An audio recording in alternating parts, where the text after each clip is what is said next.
The crack of a rifle echoed through the dusty streets of Cedar Ridge as 3 men hit the ground, their sneers replaced by looks of shock.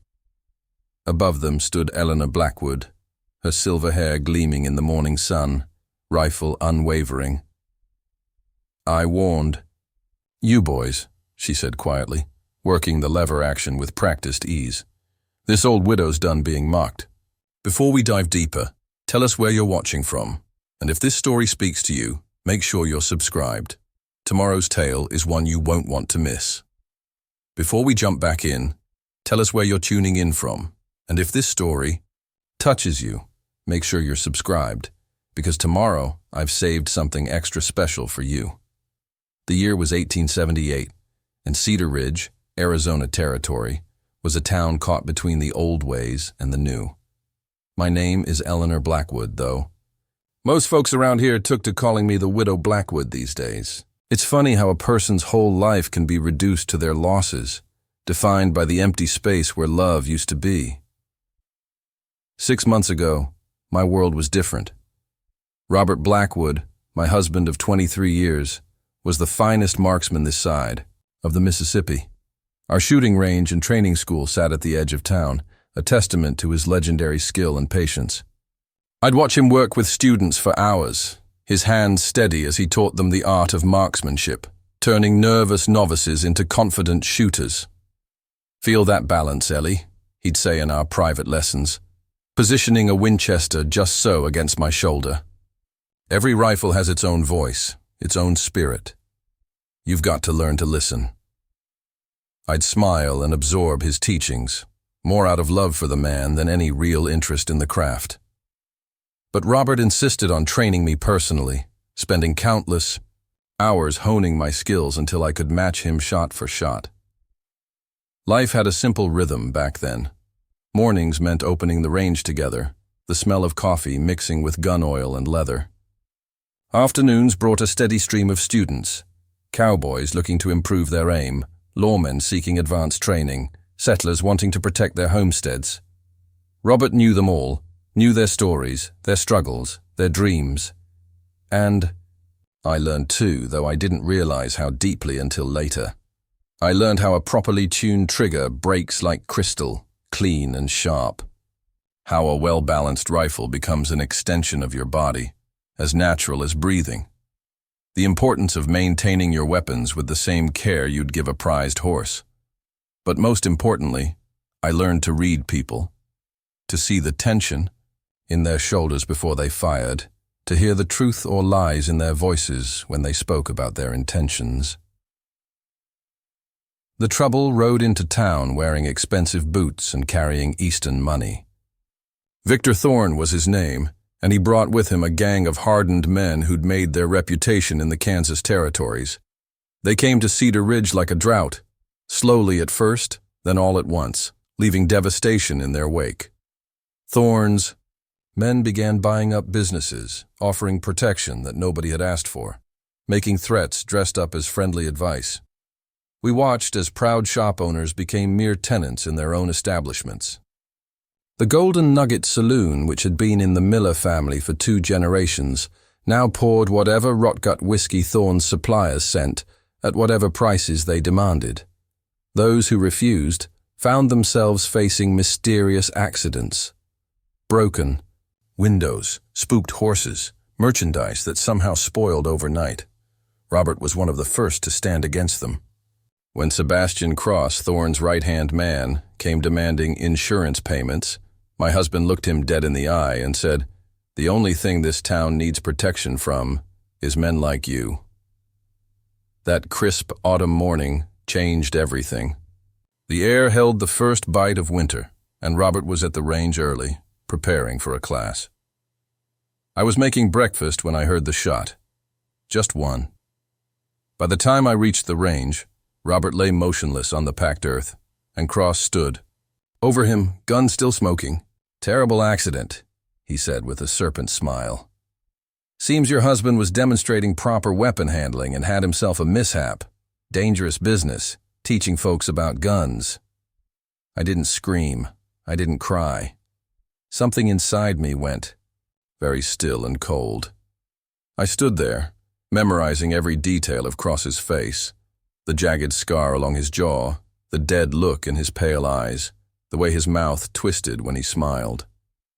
Sheriff Hayes ruled it an accident, despite the witnesses. Thorne's influence ran deep and everyone knew it. I buried Robert 3 days later, and the town's sympathy quickly turned to pity mixed with contempt. They expected me to sell the range, to move away, to fade into the background like a proper widow should. Instead, I threw myself into the work. Every lesson Robert had scheduled, every student he'd promised to train, I took them all on. At first, folks were skeptical, but Robert had taught me well, and soon they realized the quality of instruction remained unchanged. Some even started specifically requesting my training, having heard about the improvements I'd made to their neighbors' shooting techniques. As the weeks passed, Thorne's men grew bolder. They came to the range regularly, each time offering to buy it for less than it was worth. Each time I refused. They tried different tactics, threats veiled as friendly advice, vandalism disguised as random damage, and finally, open intimidation. But something had changed inside me.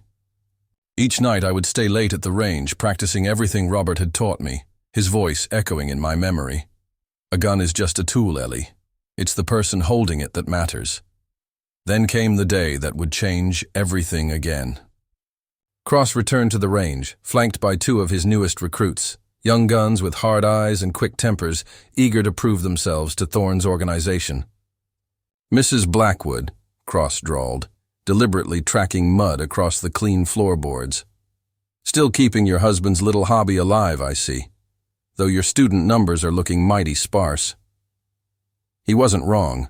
Many had been scared away from the range, but they didn't know I'd been using the quiet time to perfect my skills, working until every weapon in my inventory was as familiar to me as my own heartbeat.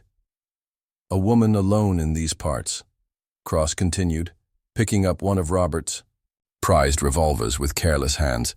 It's not safe. Accidents happen all the time, just like with poor Robert. The cold inside me crystallized into something harder. Without looking up from the rifle I was cleaning, I said, "You know what Robert used to say about accidents, Mr. Cross?" I took the revolver from his hands, checking its cylinder with practiced ease. "He said they only happen when people don't respect the weapons they're handling." Before Cross could blink, I had the revolver pointed squarely at his chest. His men reached for their guns, but Cross waved them off, a bemused smile playing at his lips. Well, the widow's got some spirit after all. "But do you actually know how to use that thing?" I answered by turning slightly and firing through the open door. The shot echoed through the room, followed by the distinct sound of a tin can being knocked off the fence post 60 yards away. The smile faltered on Cross's face. Lucky shot. "Luck has nothing to do with it, Mr. Cross. Robert taught me everything he knew. Now I believe our business is concluded for the day." That night, as I cleaned Robert's favorite revolver, the one he'd called Justice Seeker, I realized something fundamental had shifted. The grieving widow they thought they knew had died with Robert. In her place stood someone new, someone forged in the fire of necessity and tempered by determination. Martha Reeves, who ran the general store across the street, noticed the change first. "You seem different lately, Ellie," she said one afternoon, watching me adjust the sights on a customer's rifle. "More focused." "Just trying to keep the business going," I replied, giving her my best attempt at a weary smile. "That's not what I mean, and you know it." She leaned closer, lowering her voice. "The way you stood up to Cross. People are talking." Kept working on the rifle, checking its action with methodical precision. "Robert always said that a person's true character shows in how they handle pressure. Some crack, some bend, and some find their steel. And some get themselves killed," Martha added softly. I met her eyes then. "There are some things worth dying for, Martha, and even more worth living for." That evening, as Cross rode past the range, he tipped his hat with mock courtesy, but his eyes were cold and calculating. I met his gaze with the tired resignation he would expect from a widow, struggling to maintain her husband's business. But inside, my mind was already working through the next steps of what needed to be done. Robert had always said that justice was like a well-made rifle. It required patience, precision, and the courage to pull the trigger when the time was right.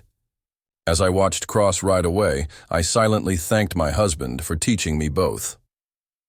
Preparing and narrating this story took us a lot of time, so if you are enjoying it, subscribe to our channel. It means a lot to us. Now back to the story. The next morning brought an unexpected visitor to the range.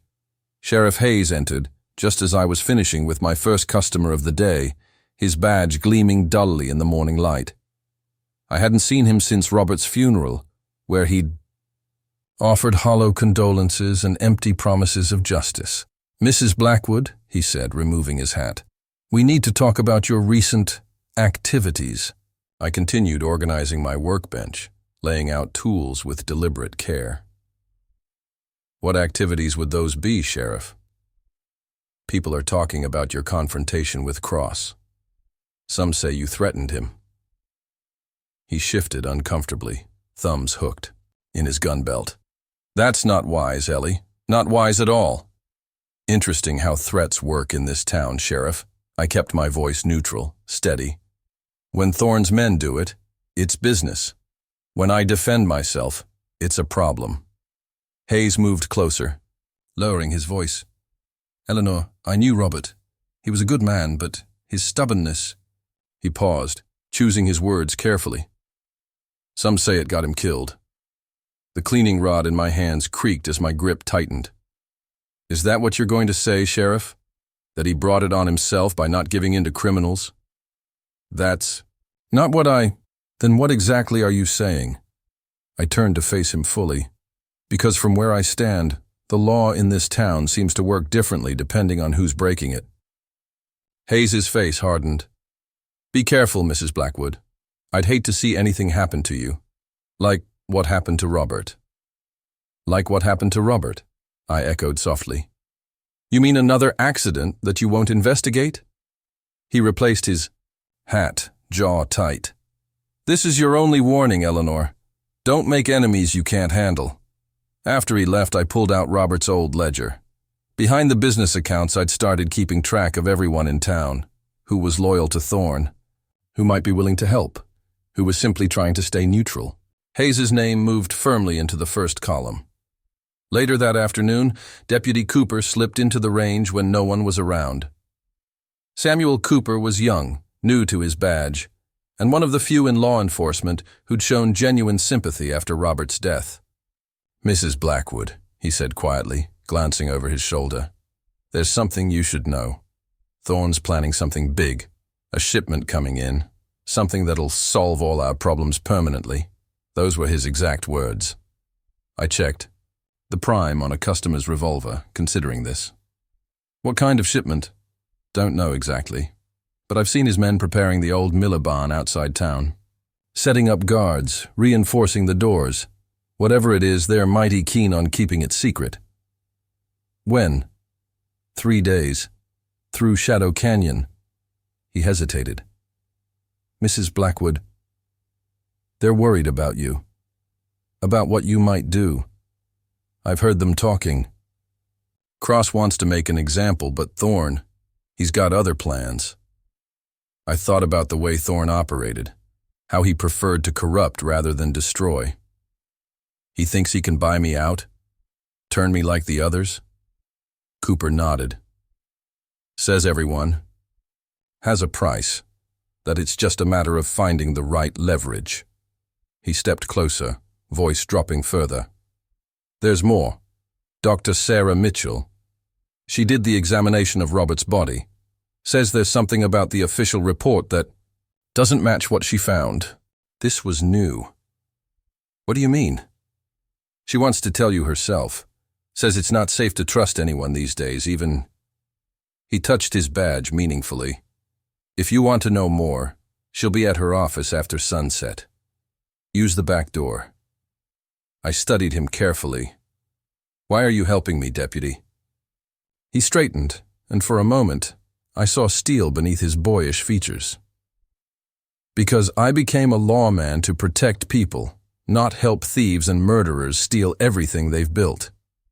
Because Robert Blackwood taught me to shoot when I first pinned on this badge, taught me that having power means having responsibility.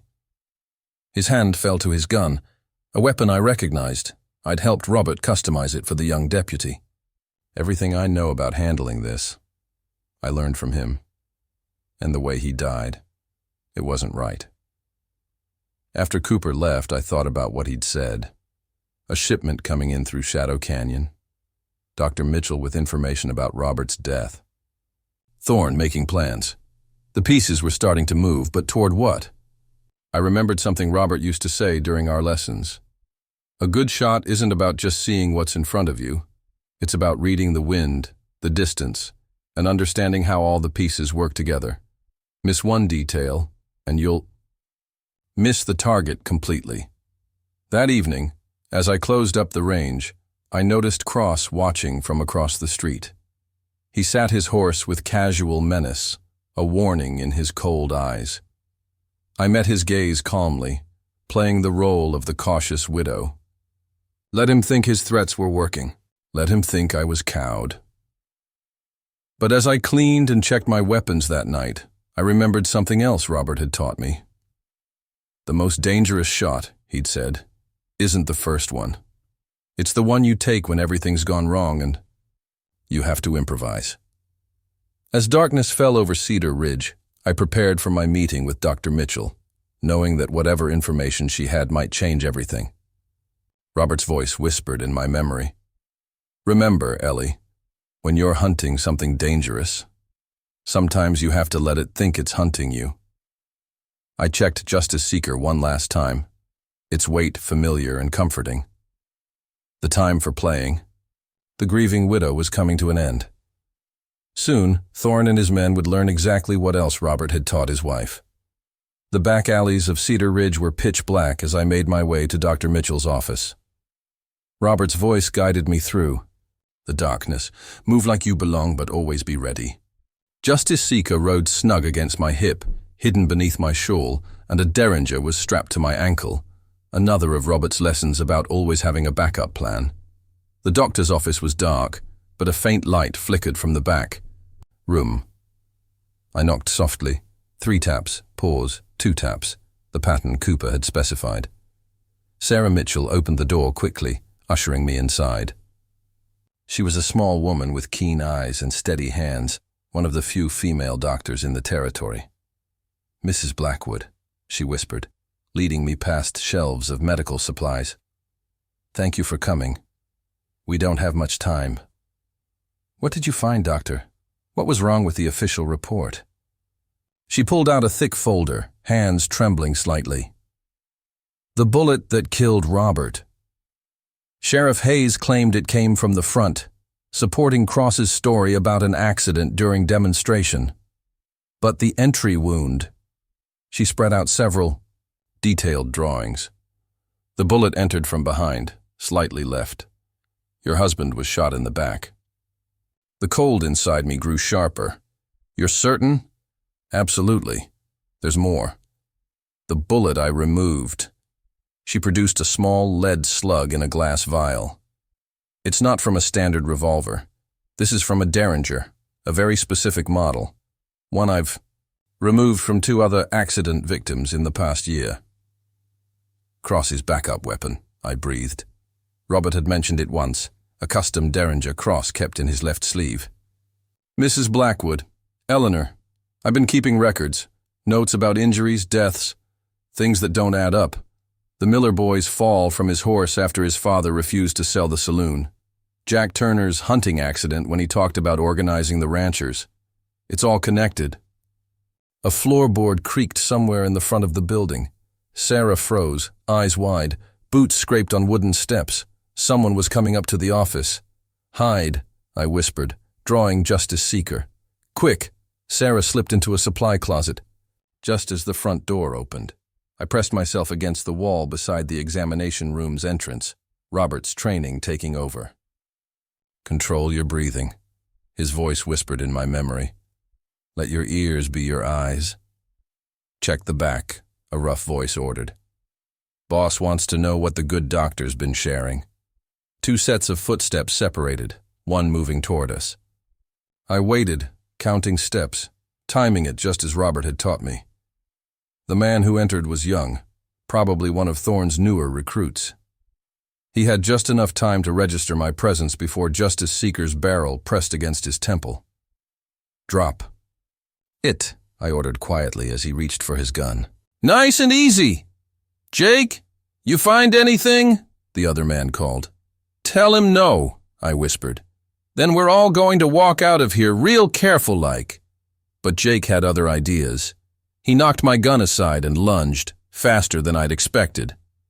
We crashed into a cabinet, sending medical supplies crashing to the floor. His partner came running as we struggled.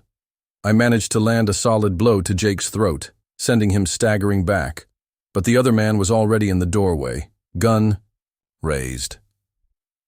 A glass bottle shattered against the back of his head, Sarah Mitchell wielding a bottle of laudanum with fierce determination. The man crumpled as Jake came at me again. This time I was ready. Robert had taught me more than just shooting. The derringer from my ankle cleared its holster smoothly, and Jake's charge ended in a howl of pain as the small caliber round found his knee. We need to go, I told Sarah as I quickly bound and gagged both men. They'll have heard that. What? About my records? The evidence? Grab what you can carry quickly. We slipped out the back just as shouts and running footsteps approached from the street. Sarah clutched her medical bag, now stuffed with her most damning records. I led her through the alleys, staying in the shadows, working our way toward the edge of town. Where are we going? She whispered. The range. There's a cellar Robert built, hidden under the floorboards. You'll be safe there until we figure out our next move. A shot rang out behind us, the bullet splintering wood near my head. More of Thorne's men drawn by the commotion. I pushed Sarah ahead. Run! Second stall on the left, trapdoor under the hay. Go! I turned, firing twice to keep them back. Robert's voice steady in my mind. Make them think twice about following. Sometimes the threat is more effective than the shot itself. The pursuers dove for cover, giving Sarah time to reach the range. I followed, firing one more shot to keep them honest, then slipped inside. Sarah had found the cellar entrance. I helped her down, then closed it carefully, spreading hay back over the trap door. Boots thundered past outside as Thorne's men searched. They won't find us here, I assured her, as I lit a small lantern. The cellar was small but well stocked. Robert had prepared it as a refuge, though I hadn't known why until now. Let's see what you brought. Sarah's hands shook slightly as she opened her bag, but her voice was steady. Death certificates, wound documentation, patterns of injuries. I started keeping records after the third suspicious accident. I knew something was wrong, but I never imagined. How deep did it went? I finished. None of us did. But Robert must have known something. All his preparations, his insistence on teaching me everything he knew. He was a good man, Sarah said softly. He didn't deserve— No, I cut her off. He didn't, and neither did the others. The Miller boy, Jack Turner. How many more accidents are in those records? Too many. But what can we do? Thorne owns the law in this town.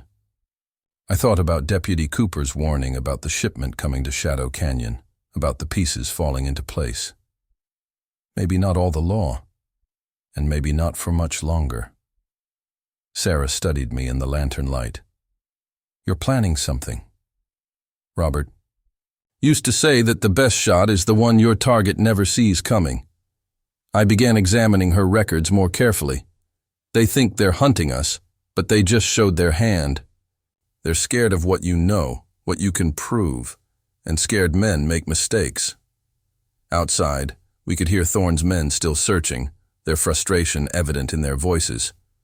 But down here, surrounded by Robert's preparations and Sarah's evidence, a plan was forming. The time for hiding was coming to an end. Tell me everything, I said to Sarah. Every detail, every connection. If we're going to end this, We need to understand exactly what we're dealing with. She nodded, spreading out her documents. Where should we start? At the beginning. With the first accident that wasn't really an accident. By lantern light, Sarah's records painted a dark picture of Cedar Ridge's recent history. Each accident was meticulously documented. The Miller boy's broken neck, supposedly from a fall, but showing signs of something more violent. Jack Turner's hunting wound that couldn't have come from the angle claimed. A dozen more suspicious deaths and injuries, all tied to people who'd stood against Thorne. The pattern started about 2 years ago, Sarah explained, arranging her notes chronologically. Small things at first, broken bones, convenient injuries that kept people from attending town meetings or signing petitions against Thorne's business. Dealings. Then it escalated, I finished, seeing the progression. More serious accidents, fatal ones. Exactly. But look at this. She pulled out a newer document. 3 weeks before Robert's death, he came to see me, asked me to examine some water samples from the creek near Thorne's warehouse. This was new. What did he find? Contamination, chemical runoff, the kind that comes from processing silver ore. Robert suspected Thorne wasn't just running legitimate shipping operations. He was processing stolen ore, changing its markings so it couldn't be traced. The pieces started clicking together. The shipment, I breathed. The one coming through Shadow Canyon. Deputy Cooper said it would solve all their problems. If they're moving stolen silver, Sarah began, then we might have a way to expose them, I finished. A sharp knock above made us both freeze. 3 quick taps, pause, 2 more, Cooper's signal. I drew Justice Seeker, mounting the cellar steps carefully. Stay here, I whispered to Sarah. If anything happens, there's a tunnel, she pointed to a dark corner. Robert showed me once, leads to the old mine workings. Smart man, my husband, always planning escape routes. I emerged from the cellar. Carefully, weapon ready, but it was indeed Cooper. He wasn't alone. Mrs. Blackwood, he said urgently. This is Thomas Green from the stables. He has information about the shipment. Thomas was a weather-beaten man with careful eyes. Mom, been keeping track of Thorne's men, their comings and goings. That shipment they're bringing in? It's not just silver. Overheard Cross talking. They're bringing in weapons too. Lots of them. Who for? Apache renegades, Cooper cut in. Thorne's been selling arms to both sides. Settlers and tribes. Stoking tensions, making sure everybody needs his protection. I thought of Robert's water samples, his suspicions, and using the conflict to cover his silver operation, while everyone's worried about raids and safety. Nobody looks too close at his freight wagons, Thomas finished. But this shipment's different, bigger. Word is he's making a deal with Chief Blackhawk's band, enough weapons to start a war. When exactly? 2 days. They're bringing it through. Shadow Canyon at midnight, using the dark moon for cover. I nodded slowly, a plan forming. Cooper, what kind of help can we expect from the law? He grimaced. Not much. Hayes has most deputies bought or scared. But there are a few I trust. Good men who are tired of looking the other way. And I know some ranchers, Thomas added. Folks who've lost stock to Thorne's protection fees. They'd help, given the chance. I thought of Sarah's evidence below, the documentation of Thorne's growing violence. 2 days. Time enough to gather what we need, position people properly. For what? Cooper asked. To spring the trap. But first, I turned to Thomas. I need you to spread some particular rumors. Make sure Thorne's men hear that I'm planning to sell the range, that their threats are working. Let them think I'm breaking, Cooper caught on quickly. Get them overconfident. Exactly. Robert always said the most dangerous target is the one that thinks it's already won. I outlined my plan, watching their expressions shift from doubt to understanding. Can you handle your parts? They nodded. After they left, I returned to the cellar where Sarah waited anxiously. Well? She asked. We're going to need your records. especially anything about weapons shipments or silver processing. And we need to get word to Dr. Sarah Mitchell. She smiled slightly. I am Dr. Mitchell. I mean the real Dr. Mitchell, the one who's been hiding at Martha Reeves's place since Thorne's men came looking for her files. Sarah's smile widened. You? New? Robert taught me to pay attention to details. Your hands. They're rough from manual work, not a doctor's smooth surgeon's hands. And you mentioned removing bullets, but a lady doctor in a town like this wouldn't handle those cases. Martha's cousin, she admitted. Sarah asked me to help protect her records. I worked as her assistant, so I know all the cases. She thought, about having a copy of the evidence in different hands. Would make it harder for them to suppress everything, I finished. Smart woman. Like someone else I know, she said meaningfully. What's the plan? I began checking my weapons, another of Robert's habits that had become my own. First, we get you to Martha's. You and the real Dr. Mitchell need to prepare your evidence, dates, names, connections, everything that shows the pattern. Then, a commotion rose from the street. Running feet, raised voices. We doused the lantern quickly. Listening. Fire! Someone shouted. The newspaper office is burning, I cursed softly. They're destroying records, anything that could expose their operations. The smell of smoke drifted down. We need to move fast. Ready? Sarah gathered her documents. Quickly. Lead the way. As we prepared to leave through the tunnel, I remembered something else Robert used to say. In a firefight, Ellie, it's not always about who has the most guns. Sometimes it's about who has the right information at the right time. We had the information. Now we just needed to survive long enough to use it. The old mining tunnel was narrow but well maintained. Robert had clearly spent time shoring up the beams and clearing the path. We emerged behind Martha Reeves's store, where the real Dr. Sarah Mitchell was waiting. She was older than her assistant, with silver-streaked hair and eyes that had seen too much suffering. Mrs. Blackwood, she greeted me quietly. I've been expecting you, though I wish it were under better circumstances. Through the store's back window, we could see the glow of the newspaper office fire. Thorne's men were making sure no one got too close to help put it out. They're destroying evidence, the real Dr. Mitchell said grimly. Just like they'd tried to do with my records. If Martha hadn't warned me. Then we'll make sure what you saved counts, I replied. Show me everything. Over the next hour, the two Sarahs laid out their combined evidence. Medical records, financial documents, witness statements, a tapestry of corruption and violence that stretched back years. But it was a letter from Robert, dated just days before his death, that caught my attention. My dearest Ellie, it began. If you're reading this, then my suspicions about Thorne's operation were correct, and they've silenced me. But they don't. Know what I've discovered. The silver processing isn't just about stolen ore. It's about making untraceable payments. Weapons, bribes, blood money. I've tracked shipments to renegade bands across 3 territories. Thorne's pushing us toward war, one that will make him and his partners rich while good people die. I've gathered proof, names, dates, shipment records. It's hidden where they'll never find it. Remember our first anniversary? The gift you thought was too simple? That's the key. You'll know what to do when the time comes. Trust Deputy Cooper and Thomas Green.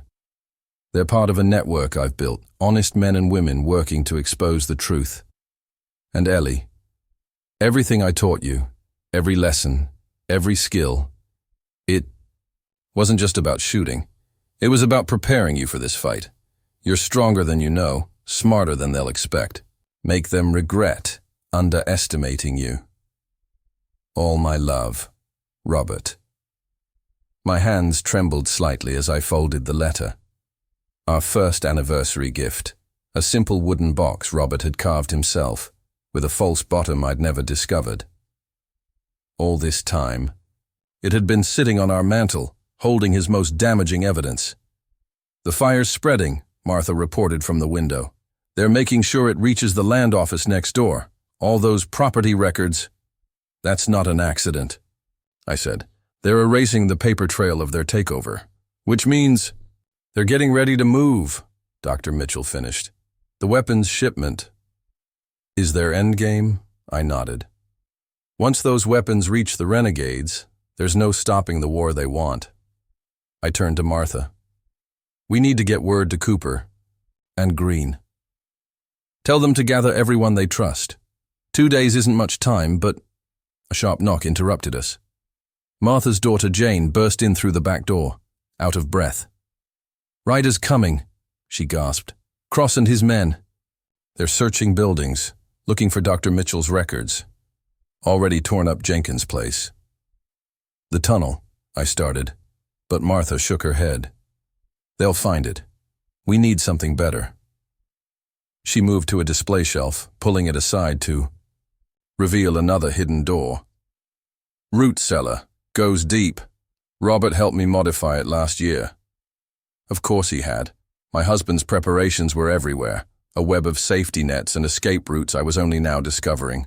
We quickly moved the most critical documents into the cellar just as boots thundered on the front porch. Mrs. Reeves, Cross's voice carried through the store. Open up. We have questions about your recent visitors. Martha shot me a meaningful look. Go. There's another way out through the cellar. It comes up near the livery stable. What about you? I'm just a simple shopkeeper, she smiled grimly. Besides, they don't know about my secret partner. She nodded toward a loaded shotgun hidden behind the counter. The pounding on the door grew louder. Dr. Mitchell and her assistant slipped into the cellar with the evidence. I hesitated. Go, Martha insisted. Find Robert's proof. Finish what? He started. I squeezed her hand quickly, then followed the others down. As Martha replaced the shelf and went to answer her door, I heard her humming softly.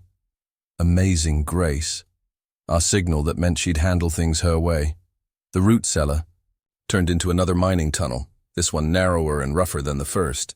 We moved quickly by lantern light, the sounds of searching above growing fainter. Robert had this all planned, Dr. Mitchell said softly as we walked. A whole network of people and places, all working together. But why didn't he tell me? I wondered aloud. To protect you, her assistant suggested. If you didn't know, you couldn't reveal anything under pressure. I thought about all his lessons, his insistence on teaching me everything he knew. No, I said slowly. He was preparing me, making sure I had the skills and knowledge to finish this when the time came. He knew they'd underestimate his widow. We emerged near the stables to find Thomas Green waiting with saddled horses. Cooper sent word, he said quickly. Thorne's called in more men. They're due tomorrow, whatever we're going to do. We do it now, I finished. Get me to the range. I need to find what Robert hid in that anniversary box.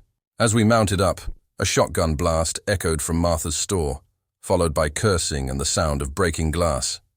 I smiled grimly. Martha could handle herself. Robert had taught her too, I realized. Just as he'd taught so many others. Building. A quiet army of resistance right under Thorne's nose. They'll be watching the main roads, Thomas warned. Then we ride the back trails, I said, thinking of all the routes Robert had shown me over the years. It's time they learned what else. He taught his wife. The back trails to the range were treacherous in the dark. But Robert had made me ride them blindfolded once, teaching me to feel the path. Sometimes, he'd said, your eyes will lie to you. Trust your other senses. Now I understood why these lessons had been so specific, so demanding. We approached the range from the north, using the creek bed for cover. Thorne's men had the main road watched. I could see their cigarettes glowing in the darkness. But they hadn't thought to guard the waterway, another mistake born of underestimating what Robert had taught me. They're watching for riders, I whispered to Thomas and the two Sarahs as we dismounted. Not people who know about the old water tunnel. Water tunnel? Thomas asked. I smiled, in the darkness. The range was built over an old water processing station from the mine's early days. Robert found the maintenance tunnel years ago and cleared it out. Said it might come in handy someday. The tunnel entrance was hidden behind a false rock face near the creek bed. Inside, the air was cool and damp, the passage narrow but walkable. Our lantern revealed worked stone walls and ancient timber supports. "Your husband," Dr. Mitchell observed as we walked. "He didn't leave anything to chance, did he?" I'm starting to realize just how carefully he planned everything. Including my training, I thought. Every lesson, every seemingly random piece of knowledge had been preparing me for exactly this kind of situation. The tunnel emerged in the range's cellar, near where we'd hidden earlier. Above, we could hear boots on floorboards, Thorne's men searching the building. "They won't find anything," I whispered. "Not what matters anyway." I moved to a section of wall that looked no different from any other, pressed a specific brick Robert had shown me years ago, in case of emergencies. A small panel swung open, revealing a narrow space. "The anniversary box," Sarah the assistant breathed. "Is it?" I reached in, feeling smooth, familiar wood. The box Robert had carved for our first anniversary, claiming his hands were only good for simple things. I'd loved it for its plainness, never suspecting its secret. The false bottom wasn't obvious. It took pressing 3 specific points in the carved pattern to release it. Inside lay a leather journal and several folded papers covered in Robert's neat handwriting. "Names," I said, scanning quickly. "Dates, shipment routes, details about Thorne's entire operation, including his partners back east." I looked up at the others. "This is everything we need to expose them. Assuming we live to use it," Thomas said grimly. Above us, something crashed as the search continued. I pulled out the journal, finding entries that tracked years of corruption and violence. But it was a recent entry that caught my eye. "Final shipment arranged. Apache renegades expecting weapons delivery through Shadow Canyon. Territorial authorities compromised. Hayes on payroll. Judge bought. Only Marshal Davis can be trusted, but he's 3 days ride away. Must stop shipment before war starts. E. Ready if anything happens to me." "E. Ready." Dr. Mitchell read over my shoulder. "He meant you." "He knew," I said softly. "He knew they'd kill him for trying to stop the E. shipment. This whole time, everything he taught me was making sure you could finish what he started," she finished. More boots above, moving purposefully. A voice called down, "Check the cellar again. Cross wants every inch searched." We doused the lantern quickly. "Back tunnel," I whispered. "Thomas, get them to Martha's. Use the root cellar if needed." "What about you?" Sarah the assistant asked. "I'm going to give them something to chase. Draw them away from town while Cooper and Green gather our allies." I checked Justice Seeker, then the derringer at my ankle. Time they learned what else Robert taught his widow. "Be careful," Dr. Mitchell warned. "If Thorne realizes what we found—" "He won't," I assured her. "Robert taught me about misdirection, too." They slipped away as boots descended the cellar stairs. I waited until they were safely gone, then made enough noise to draw attention, darting up the back stairs. Shouts erupted as I was spotted. "There she is! Don't let her escape! Watch the windows!" I moved through the range like a ghost, using paths Robert had drilled me on countless times. "Know your ground," he'd always said. "Make it work for you." Every piece of cover, every blind corner, every creaking board, I knew them all. A shot cracked past my head as I dove through the office. I returned fire, not trying to hit anyone, just keeping them back. Another lesson. Sometimes the threat of a shot is more effective than the shot itself. I reached the stable, swung onto my waiting horse. Behind me, Thorne's men were mounting up, shouting orders. Perfect! The more who followed me, the fewer would be in town to interfere with Cooper's preparations. "After her!" Cross's voice rose above the others.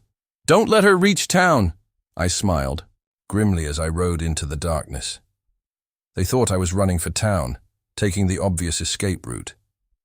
Instead, I turned north, toward the high country where Robert had taught me to track and hunt. Let them follow. Let them waste their strength and attention while our real plans take shape. The night swallowed me as their shouts faded behind. Robert's voice whispered in my memory. The best shot, Ellie, isn't always the most obvious one. Sometimes you have to lead your target, make them move where you want them. I had Robert's evidence secured in my saddlebags. I had a network of allies preparing to move. And I had Thorne's men exactly where I wanted them, chasing shadows while we prepared to strike at their heart. The weapons shipment was coming through Shadow Canyon tomorrow night. By then we'd be ready. By then they'd learn that underestimating Robert Blackwood's widow was the last mistake they'd ever make. The high country was dark and treacherous, but I knew these trails by heart. Robert had spent countless hours teaching me every ridge, every ravine, every hidden path. In a fight, he'd said, knowing the land is as important as knowing your dough. Weapon! Behind me, Thorne's men crashed through the underbrush, their curses carrying on the night wind. I led them on a winding chase, using the terrain to my advantage. Up one canyon, down another, crossing streams to confuse the trail. Robert had taught me all the old Apache tricks for losing pursuit. Their frustrated shouts grew more distant as their horses tired on the unfamiliar paths. Near Broken Spur Ridge, I found what I was looking for. The old trapper's cabin Robert had maintained as a backup refuge. From the outside it looked abandoned, but inside everything was clean and ready. Food, ammunition, even spare weapons. Robert had thought of everything. I'd barely settled my horse in the hidden stable when a soft whistle caught my attention. 3 notes rising. Cooper's signal. He emerged from the shadows, leading 2 other men I recognized, Ben Carter and Will Hayes, no relation to the corrupt sheriff, both former Army scouts who'd stood against Thorne's expansion. Mrs. Blackwood, Cooper nodded. Thomas got word too. Us about the evidence. Dr. Mitchell and the others are safe at Martha's. Any trouble in town? Some. Cross has men tearing the place apart looking for you in those documents. But they're spread thin now, with so many chasing you up here. He smiled slightly, almost like someone planned it that way. What about the weapons shipment? That's why we're here. Ben Carter stepped forward, unrolling a rough map on the cabin's table. Been scouting Shadow Canyon. Thorne's men are already setting up positions, here and here. He pointed to marked locations.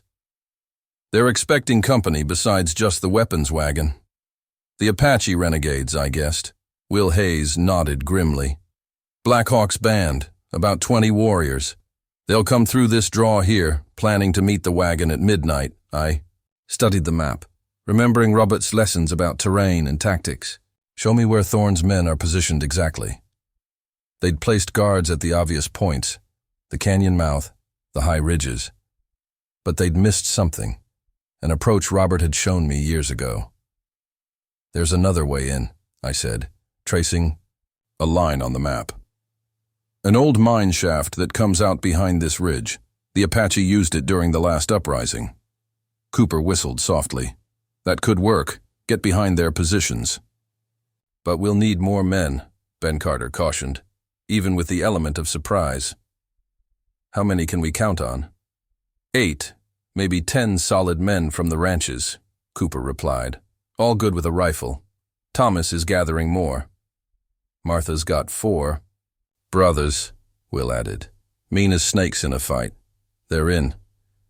I thought of Robert's journal, the evidence of corruption and coming violence. We need to stop that shipment, but we also need proof. Proof that ties everything back to Thorne and his operation. Already working on that, Cooper smiled. Remember Sally from the telegraph office? She's been keeping copies of every message between Thorne and his contacts. Names, dates, coded instructions about the weapons deal. Another piece of Robert's network was revealed. How many quiet allies had he cultivated, preparing for this moment? They'll be expecting trouble, Ben warned. After that chase tonight, they'll know you're up to something. Good, I said, checking Justice Seeker's action. Let them worry. Let them waste energy watching for the obvious threat while we move in from another direction. I turned to Cooper. How long does it take to gather everyone we can trust? Give me 6 hours. We'll meet at dawn at the old mission ruins. I nodded. Bring every rifle you can find, and Cooper, make sure they understand what's at stake. This isn't just about Cedar Ridge anymore. If those weapons reach the renegades, war, Will finished grimly. Worse than the last one. Which is exactly what Thorne wants, I said, pulling out Robert's journal. Listen to this. Thorne's partners back east are buying up land all through the territory. Once the uprising starts, settlers will flee. Property values will plummet. Then they'll move in, buy everything for pennies, using money from the weapons sales to finance it all. Bastards, Ben spat, using good people's lives as gambling chips. And my husband died trying to stop it. I closed the journal carefully. Now we finish what he started. Cooper studied me in the lantern light. You've changed, Mrs. Blackwood. Since Robert... No, I corrected quietly. I haven't changed. I've just become who he always knew I could be. I checked my weapons one last time, another of Robert's habits that had become my own. Get our people ready. I'll meet you at the mission at dawn. What are you going to do until then? I smiled grimly. Robert taught me more than just shooting. Time to put some of those other lessons to use. After they left, I studied the map again, memorizing every detail. Robert's voice whispered in my memory. A good shot requires 3 things: proper preparation, perfect position, and patience. Rush any of those, and you'll miss what you're aiming for.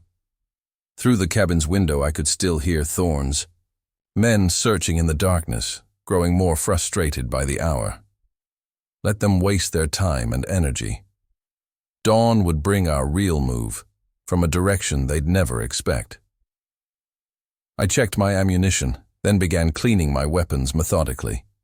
Another of Robert's lessons. Take care of your tools, and they'll take care of you when you need them most. Tomorrow would test everything he'd taught me, everything I'd become since his death.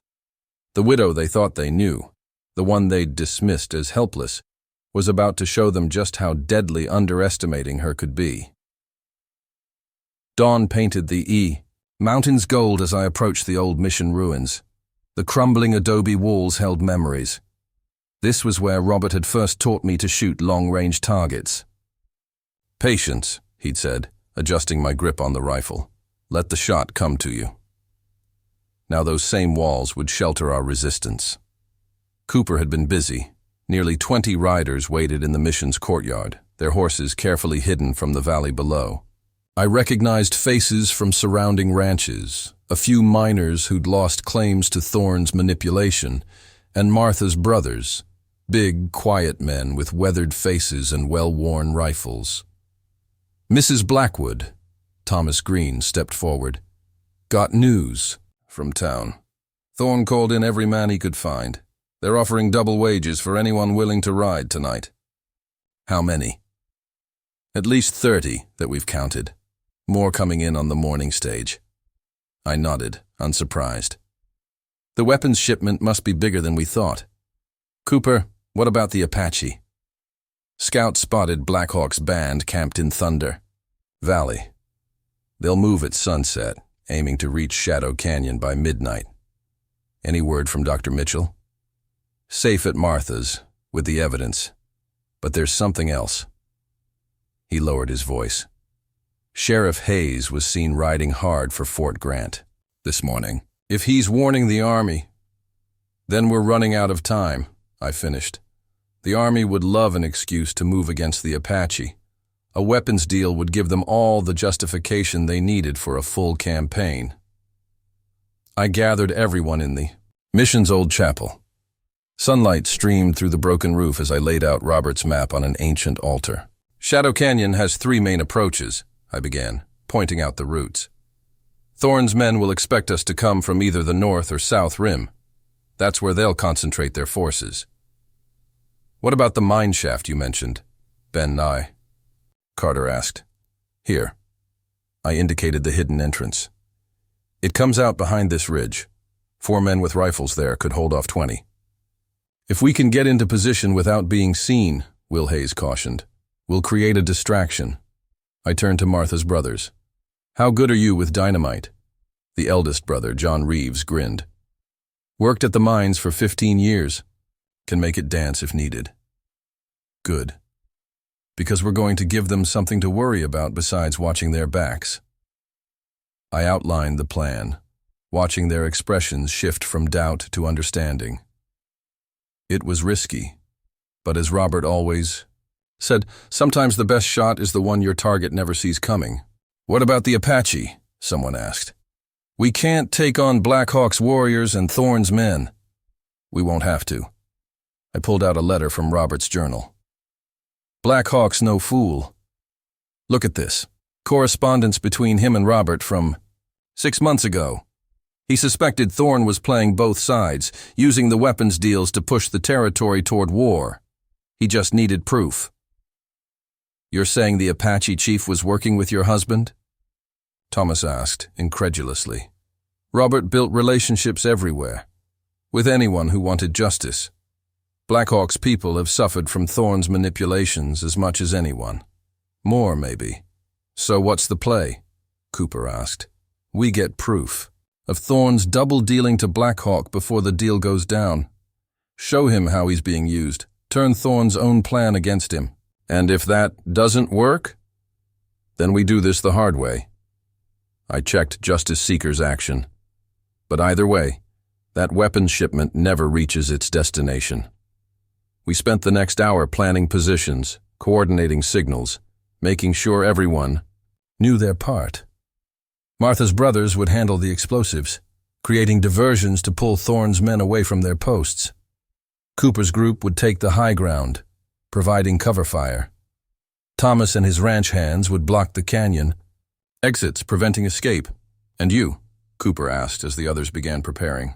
I'm going to give Thorne exactly what he expects, the grieving widow making one last desperate move. I smiled grimly. He'll be so focused on the obvious threat, he won't see the real one coming. As our people moved out to take their positions, Will Hayes approached with a concerned look. Mrs. Blackwood, Eleanor, if this goes wrong, it won't, I said firmly. But if it does, Thorne's got a lot of men, a lot of guns, and he won't hesitate to. Neither will I cut him off. Robert taught me more than just how to shoot, Will. He taught me how to think like someone who means to survive. I watched our riders disappear into the hills, each group taking different trails to their assigned positions. The sun was climbing higher, bringing with it the promise of a hot day. In a few hours, Thorne's men would begin moving their own pieces into place, confident in their superior numbers and firepower. They didn't understand what they were really facing. They thought they were dealing with a simple widow's last stand, not recognizing that Robert had built something much larger, a network of people tired of living under corruption and fear, all waiting for the right moment to strike back. Checked my weapons one final time, another of Robert's habits that had become second nature. A gun is just a tool, he used to say. It's the person holding it that matters. Today, Thorne and his men would learn exactly what kind of person they'd created when they killed my husband. The old mission bell tower still stood, offering a clear view of the valley. I climbed up, using the height to study the terrain through. Robert's old spyglass. Dust on the horizon marked the movement of riders, more of Thorne's men arriving just as Thomas had reported. Let them come. Every man they brought to Shadow Canyon would be one less defending their other operations. And when the time came, they'd learn too late that their greatest threat wasn't the one they could see. Midday heat shimmered over Shadow Canyon as I made my final preparations. From my position in the bell tower, I'd watched Thorne's men trickling in for hours, taking up positions exactly where we'd predicted. They were good, I had to admit. Professional gunmen who knew their business. But they had one critical weakness. They thought they knew what they were facing. A rider approached the mission at full gallop, Deputy Cooper, right on schedule. His news confirmed our suspicions. Thorne's called in every hired gun between here and Tucson, he reported, wiping trail dust from his face. Offering triple wages for tonight, but that's not the worst of it. Tell me, Sheriff Hayes didn't just ride to Fort Grant for help. He sent telegrams to 3 other Army posts. They're mobilizing patrols, claiming they have intelligence about a major Apache uprising in the works. Exactly as Robert's journal had predicted. They're creating their excuse, I said grimly. Once the weapons reach Blackhawk's band, the Army moves in full force, Cooper finished, and Thorne's eastern partners buy up everything for pennies, on the dollar while the territory burns. I studied the canyon through Robert's spyglass. Thorne's men had positioned shooters on both rims, covering every obvious approach. They'd even posted men at the canyon mouth exactly where we wanted them. Any word from Thomas about our Apache friends? Cooper nodded. Made contact an hour ago. Blackhawk's son remembers Robert, says his father spoke of him with respect. They're willing to listen, but they'll need proof before they trust us. I patted the saddlebag containing Robert's evidence. They'll have it. What about Martha's brothers? In position with the dynamite. John says he's got something special, planned, claims it'll shake the very gates of hell. I smiled, remembering Robert's stories about John Reeves's mining days. Knowing John, he probably means that literally. Are other people? All in position. Ben Carter's group is ready at the mine shaft. Will Hayes has his men spread along the north rim. Everyone's just waiting for your signal. I checked the sun's position. 4 hours until sunset, 6 until the weapons wagon was due. Time enough for one last piece of misdirection. Cooper, I need you to let something slip. Next time you're in town, make sure one of Thorne's men overhears you talking about me being seen near Thunder Valley. He caught on quickly. Make them think you're trying to warn the Apache yourself. Exactly. They'll expect me to do something desperate, try to stop the shipment single-handed. That's where they'll focus their attention. While our real move comes from another direction entirely, he grinned. Robert taught you well. Better than they know. I handed him a sealed letter. Get this to Dr. Mitchell. If anything goes wrong tonight.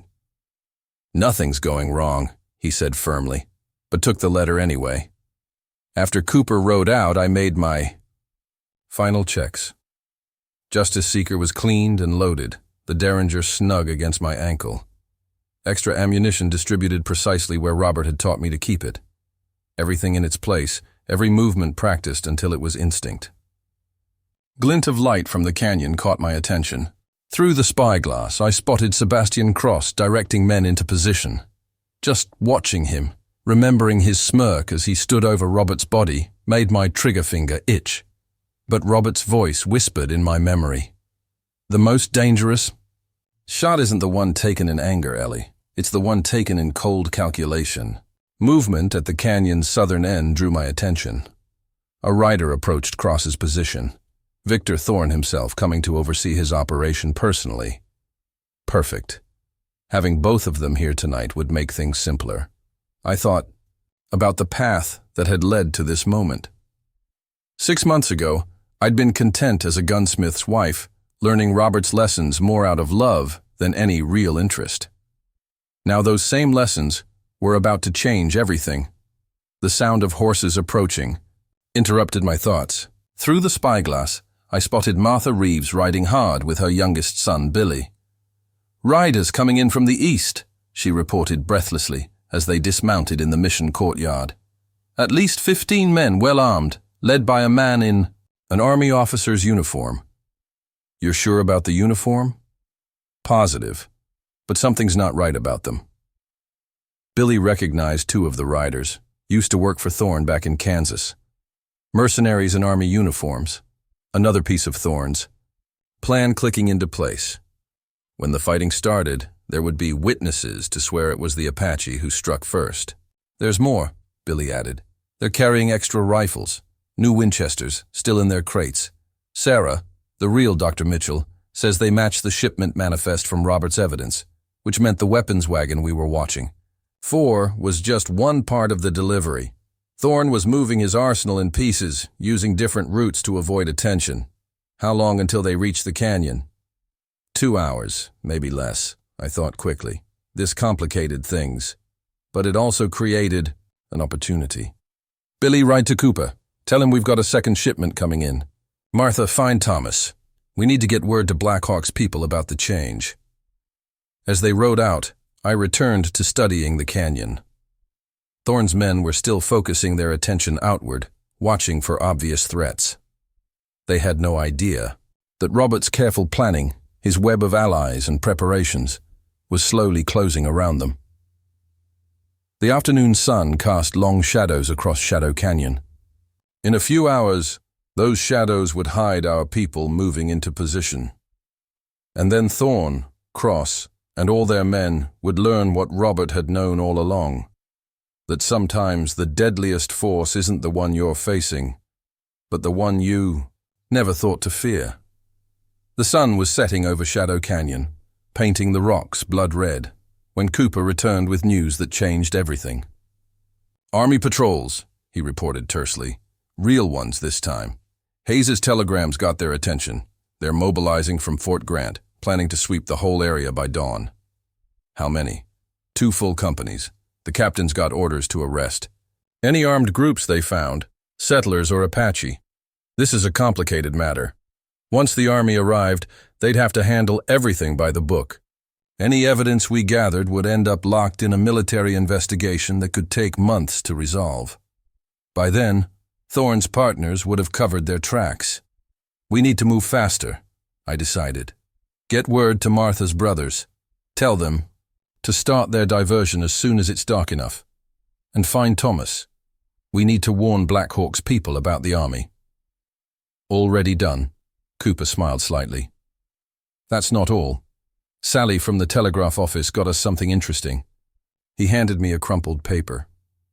Decoded message from Thorne to his eastern partners.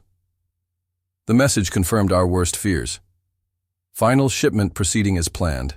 Native casualties will justify military response. Land acquisition to begin within a week. Hayes ensures no local interference. "They're not even trying to hide it anymore," Cooper said quietly, "because they think they've already won." I studied the canyon through failing light. "How many men did you count?" 43 of Thorne's regulars, plus those 15 mercenaries in army uniforms. They're spreading themselves thin, trying to cover too much ground, just as Robert would have predicted. I remembered his lessons about strategy. The bigger the force, the more vulnerable it is to confusion. Use that. A rifle shot echoed from the canyon's southern end, one of Thorne's men getting jumpy as darkness approached. Perfect. Let them waste ammunition, wear their nerves thin, waiting for an attack. "Mrs. Blackwood," Cooper hesitated. "Even with the element of surprise, we're still outnumbered." "Numbers aren't everything," I replied, thinking of Robert's teachings. "Position, timing, and purpose matter more. Besides," I smiled grimly, "they're not just facing us." As if on cue, a bird call sounded from the western ridge, 3 notes, falling. Thomas's signal that Blackhawk's son had received our warning, and proof of Thorne's duplicity. "They'll move their men to support our attack?" "Better." I handed him Robert's spyglass. "Watch the eastern ridge. Count the Apache warriors moving into position." Cooper whistled softly as he spotted them. Shadows sliding through shadows, virtually invisible unless you knew where to look. "How many?" "Enough." Blackhawk's no fool. Once he saw proof that Thorne was playing both sides, planning to spark a war. I checked Justice Seeker's action one last time. Let's just say we're not the only ones with scores to settle. A distant rumble shook the ground, the first of Martha's brothers' dynamite charges, right on schedule. Shouts of alarm rose from Thorne's men as a fireball bloomed in the darkness. John Reeves always did love his work, Cooper grinned. More. Explosions followed, each one carefully placed to create maximum confusion. Through the spyglass, I watched Thorne's men rushing to investigate, abandoning their carefully planned positions exactly as we'd hoped. "Send the signal," I told Cooper. "Tell our people to move in behind the explosions. But make sure Ben Carter's group holds position at the mine shaft. We only get one chance at surprising them from that direction." As Cooper rode out, I thought about everything that had led to this moment. Robert's years of preparation, building, his network of allies, his careful training, teaching me everything I'd need to know. Even his death had been part of it. He'd known they'd kill him for trying to stop their plans, known they'd dismiss his widow as no threat. A horse approached the mission at a gallop. Sarah Mitchell's assistant, face flushed with urgency. "The weapons wagon," she gasped. "It's moving earlier than planned, already past Miller's Creek." Thorne's spooked by the Army patrols, I realized. He's pushing everything forward. I grabbed my rifle. "Get to Cooper. Tell him we move now." The assistant hesitated. "There's something else. Sheriff Hayes. He's dead." "What?" "Found at his desk, an apparent heart attack. But Dr. Mitchell examined him. Says it looks like poison, the same kind used in 2 other suspicious deaths she documented. Thorn cleaning house, eliminating loose ends. First Robert, now Hayes. Anyone who knew too much. "Go," I told her. "Find Cooper. Tell our people it's starting." After she rode out, I made my way down from the bell tower. Justice Seeker was a comfortable weight on my hip, Robert's voice steady in my memory. When everything's in motion, when the pressure's highest, that's when you need to be calmest. More explosions rocked the canyon, followed by scattered gunfire. As Thorne's men shot at shadows, through the chaos, I caught a glimpse of Sebastian Cross directing men toward the flames, his face lit by the blasts. He still wore that same smug smile he'd had standing over Robert's body. Soon, I thought. Soon that smile would fade when he realized exactly what Robert had been preparing for, what his widow had become in the month since his death. Night settled over Shadow Canyon like a burial shroud. Somewhere in the darkness, our allies were moving into position. The Apache warriors were sliding through the rocks like ghosts, and Thorne's men were about to learn that they weren't just facing a grieving widow's last stand. They were facing everything Robert had built, everyone he'd trained, all the preparation and planning he'd put in place before they killed him. Most importantly, they were facing the one thing they'd never thought to fear, a woman who'd learned to be as dangerous as her husband had been wise. The night erupted into chaos as Martha's brothers' explosives did their work. Fire bloomed against the darkness, casting wild shadows across Shadow Canyon. Through the spyglass, I watched Thorne's men scrambling to respond, their carefully planned positions dissolving into confusion. "Remember what I taught you about chaos, Ellie?" Robert's voice whispered in my memory. "It's like a dance partner. Lead it. Don't let it lead you." A rider appeared below, Thomas Green, his horse lathered from hard riding. "Weapons wagon's half an hour out," he reported tersely. "But we've got trouble. Thorne's sending men to clear the canyon rim." "How many?" "2 groups, 6 men each. Cross is leading one of them himself." "Perfect. Get word to Ben Carter. Tell him to hold position in the mine shaft until Cross's group passes their position. Then—" I smiled grimly. "They can introduce themselves." Thomas nodded and rode out just as another explosion rocked the canyon. This one was closer, sending Thorne's men diving for cover as debris rained down. John Reeves was enjoying himself entirely.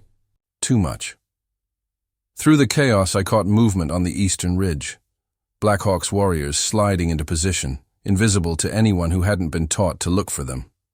Robert had learned their ways during the last uprising, earned their respect by treating them as equals.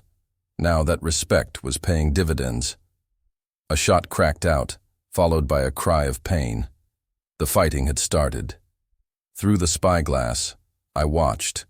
Ben Carter's men spring their ambush on Cross's group. The canyon erupted into gunfire as our other positions opened up, catching Thorne's men in a deadly crossfire. "Mrs. Blackwood," Cooper's voice carried over the shooting. "Riders coming in from the north!" The mercenaries in army uniforms trying to flank our position. But Robert had taught me to plan for everything. "Martha's brothers?" In position with the last charges. "Tell them to wait until the riders are in the narrow part of the pass." Another lesson from Robert. Sometimes the threat of a shot is more effective than the shot itself. The explosion, when it came, was spectacular. John Reeves had outdone himself, bringing down half the cliff face. Horses screamed, men shouted in panic as rocks crashed down around them.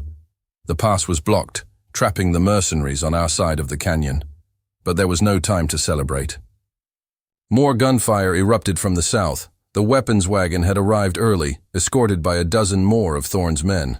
Through the spyglass, I spotted Thorne himself riding with them, shouting orders as his plan fell apart. "Cooper, get word to Blackhawk's son. Tell him now's the time." Apache war cries split the night as warriors seemed to materialize from the very rocks, striking Thorne's men from behind. The wagon guards broke, some trying to run, others turning to fight. In the confusion, no one noticed me moving down into the canyon, using the cover of rocks and shadows just as Robert had taught me. The best shot, he'd always said, comes from where they least expect it. I reached my chosen position, just as Sebastian Cross and his surviving men retreated toward the wagon. He was shouting orders, trying to rally his forces, that smug smile finally replaced by something closer to fear. "It's just the widow!" he yelled. "Her and a few ranchers. We still outnumber them." "Do you?" I called out, my voice carrying in the sudden lull. "Look around you, Cross. Look who you're really fighting." As if on cue, our allies emerged from their positions. Honest ranchers tired of being extorted, miners who'd lost claims to Thorne's schemes, Apache warriors who'd seen through his manipulation, all of them armed, all of them moving to surround the wagon. "It's over," I continued. "We have proof of everything, the weapons deals, the staged accidents, Hayes' murder, all of it." "Proof?" Cross laughed, but there was an edge of desperation in it. "Who's going to believe a widow and a bunch of ranchers over a respectable businessman? We own the law in this territory." "Not all of it." Cooper's voice rang out as he emerged with his deputies. "And not anymore." Cross's eyes darted around, counting odds, looking for escape routes. His hand drifted toward his gun. "Maybe," he said softly, "but I still owe the widow something. Something about accidents running in families." He went for his gun with snake-like speed, but Robert had taught me well. Justice Seeker cleared its holster smooth as silk, the shot catching Cross before he could level his weapon. He staggered, that familiar smirk finally wiped from his face. "That's for Robert," I said quietly. Gunfire erupted again as Thorne's remaining men made one last desperate push. But they were caught in the open, surrounded on all sides. Black Hawk's warriors struck from the shadows, while our riflemen poured fire from the high ground. Through the chaos, I spotted Thorne himself trying to slip away in the confusion. He'd abandoned his men, making for a hidden trail up the canyon wall. But Robert had shown me that trail years ago, taught me every handhold and shadow. Sometimes, his voice whispered in my memory, justice isn't about the quickest shot. It's about being in the right place at the right time. I moved through the darkness, Justice Seeker ready, following the man who'd ordered my husband's death. Behind me, the battle was ending as Thorne's men realized they were trapped. Soon they'd learn just how completely Robert had outplayed them, even from the grave. But first I had an appointment with Victor Thorne, time to show him exactly what else Robert had taught his widow. I tracked Thorne up the canyon wall, following his path in the darkness. Robert's voice guided my every move. "Take your time, let your target think they're escaping. Sometimes the best shot comes when they finally think they're safe." Thorne reached the ridgetop, pausing to catch his breath. Below, the sounds of battle were fading as his men surrendered or fell. Everything he'd built was crumbling, his carefully laid plans scattered like ashes in the wind. "It's over, Thorne," I called out, stepping from the shadows. Justice Seeker trained steadily on his chest. He turned slowly, that businessman's smile still in place despite everything. "Mrs. Blackwood, I must admit you've surprised me. All this," he gestured at the chaos below. "Very impressive. Your husband would be proud. Don't talk about my husband. But we should talk about him, about what he was really doing, who he was really working for. Thorne's voice took on that smooth, persuasive tone that had convinced so many others. You. See, Robert wasn't quite the simple gunsmith you thought. I know exactly who Robert was. I cut him off. I found his journals, his evidence. I know about the network he built, the people he protected, how he worked to expose your operation while pretending to be part of it. Something flickered in Thorne's eyes. Surprise, maybe even respect. Then you know he was playing a dangerous game. He knew the risks. He knew you'd kill him for trying to stop your war. That's why he prepared everything in advance. The evidence, the allies, the training. He made sure that even if you killed him, your plans would still fail. Clever man, your husband. Thorne's hand drifted toward his coat. But tell me, Mrs. Blackwood, did he prepare you for this moment? When you'd have to decide what kind of person you really are? I know exactly who I am. Justice Seeker didn't waver. I'm the widow who's going to make sure justice is done. Justice. He laughed softly. Look around you. The territory is changing. Progress can't be stopped. Men like me, we're just helping it along. Your husband understood that at the end. That's why he tried to make a deal. The shot caught him in mid-sentence, spinning him back. He looked down at his chest in surprise, then at his hand, still reaching for his hidden derringer. You're lying, I said calmly. Robert never tried to deal. That's why you killed him, because he wouldn't be bought. Thorne sank to his knees, that smooth mask finally cracking. You've no idea what you've started. My partners, they won't let this go. You mean the judge who signed Hayes's fake death certificate? The land speculators waiting to buy up abandoned properties? We have proof of everything, Thorne. Every deal, every murder, every connection. By morning, it'll be in the hands of 3 different newspaper editors and the territorial marshal. You can't, he gasped, but I saw the defeat in his eyes. He knew it was over. I can, I will, for Robert, for everyone you've hurt. This territory isn't yours to carve up and sell off. These people aren't yours to use and discard. Then finish it, he wheezed. Do what you came to do. I thought of Robert's last lesson, written in his journal. The hardest part isn't taking. The shot, Ellie. It's knowing when not to.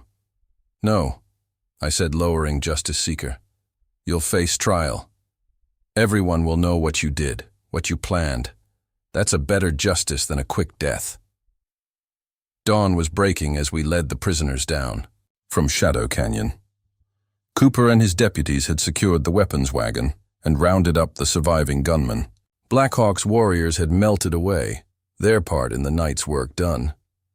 Martha Reeves was waiting at the mission with Dr. Mitchell and the others. It's spreading, she reported with satisfaction. Riders taking the news to every town in the A territory. Newspapers already setting type. By sunset, everyone will know the truth. I watched as they led Thorne away, his fine suit dusty, his proud bearing broken. The morning sun caught the silver star on Cooper's chest. He'd be serving as acting sheriff until proper elections could be held. Mrs. Blackwood, he called out, the Army patrol's about an hour out. They'll want statements, evidence. They'll have it all, I assured him. Every piece of proof Robert gathered, every connection he uncovered. No one's going to bury this truth. Later, as the sun climbed higher over Cedar Ridge, I stood at Robert's grave. The morning was quiet, peaceful. Hard to believe how much had changed in one night. You did it, my love, I said softly. Everything you planned, everything you prepared for, it worked. They thought killing you would end the threat, but they didn't understand what you'd built, who you'd trained. I placed Justice Seeker on our mantel that evening, next to the wooden box that had held Robert's evidence. The range would need cleaning, repairs from the battles it had seen. But that could wait. For now, I sat in Robert's favorite chair, watching. The sunset paint the mountains gold. His voice seemed to whisper in the evening air. Remember, Ellie, the best shot isn't always the one you take. Sometimes it's the one you hold in reserve, knowing there are better ways to win. Cedar Ridge would heal. The territory would change, but on its own terms, not through violence and manipulation. Robert's network of allies, now my network, would make sure of that. They'd killed a gunsmith, thinking that would be the end of it. Instead, they'd created something far more dangerous. A widow who'd learned not just to shoot, but to think, to plan, to lead. A woman who'd taken everything her husband taught her and used it to deliver the justice he'd died fighting for. The evening wind carried the sound of hammering from town, workers repairing the newspaper office, preparing to print the full story of Thorne's conspiracy and its unraveling. Tomorrow would bring army investigators, territorial marshals, all the machinery of proper justice grinding into motion. But tonight, I smiled, remembering Robert's words about patience, about preparation, about knowing when to take the shot and when to hold it. They'd learn, all of them, that killing Robert Blackwood had been their first mistake. Underestimating his widow had been their last. Up next, you've got 2 more standout stories right on your screen. If this one hits the mark, you won't. Want to pass these up? Just click and check them out. And don't forget to subscribe and turn on the notification bell so you don't miss any upload from us.